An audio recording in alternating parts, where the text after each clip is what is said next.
So I was debating if I wanted to make this video, but I've decided that this is maybe a learning moment. So let's get into it. So there have been some comments on the video I posted of Let It Go, where people have been like, wait, this doesn't sound quite right. Is she pitchy? Is this bad? Does she sound bad?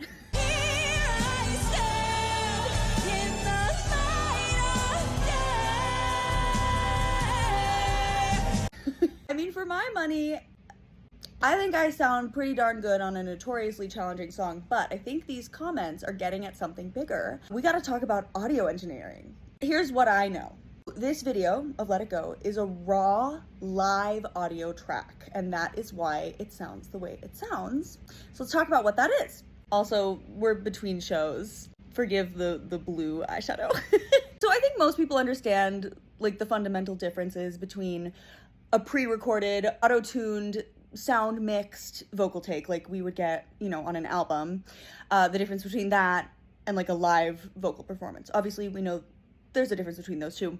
But what people maybe don't understand is that even with live performance videos, there could be a big range in terms of how they did the audio production for that video. So what you hear from a live performance on like a press release video like mine, or like on a live morning show, or really most things that are recorded live for TV, that is a different thing than what the audience would be hearing in the room. Because what you're getting in that video is the raw audio straight from the mic, taken directly from the mic. It isn't mixed with the instruments and the room noise and all the other things that are, you know, mixed in our theater every night with a live performance. Straight from my mouth, the raw audio, which is usually not flattering. So that's why in some ways, like a bootleg video that maybe someone took of a Broadway show from the audience, in some ways, the audio quality actually might be more forgiving for the singer because it's getting the full thing. It's capturing the live performance in the room from an audience perspective as the audio team has mixed it for that performance. Whereas this is a different thing. And then, okay, take this a step further. This live raw audio is also different than the live recording that we're getting for, say, the Wicked movie. Because yes, both are live, right? Cynthia and Ariana are singing live, amazing.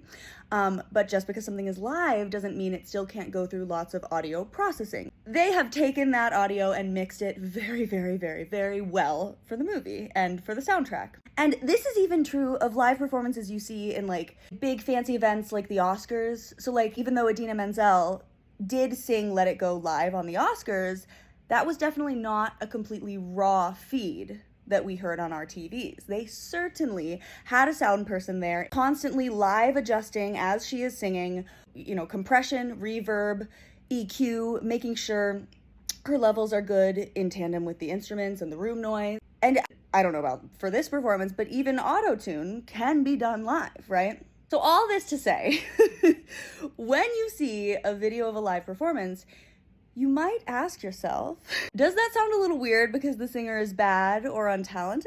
Or is it because it might be raw audio that hasn't been mixed? Raw audio is likely going to sound a bit flat. The vocal line is probably going to sound a bit overexposed and maybe, you know, too loud over the music. Yeah, think of all the live performances on morning shows in particular. This is a thing for that. It's also worth saying that regardless of all of this, we should also just have, I think, a bit more compassion for live performance. Because I could sit here right now and I could sing Let It Go for you absolutely perfectly into my phone in this extremely controlled environment here in my apartment. But that's different than what this video is, which is where I had just done a huge quick change on stage right after running upstairs. I'm out of breath. It's the opening week of our show, and we are doing this press day on top of 8 shows. Then on top of all of that, they're using raw audio. Live singing isn't perfect. Live singing is not perfect.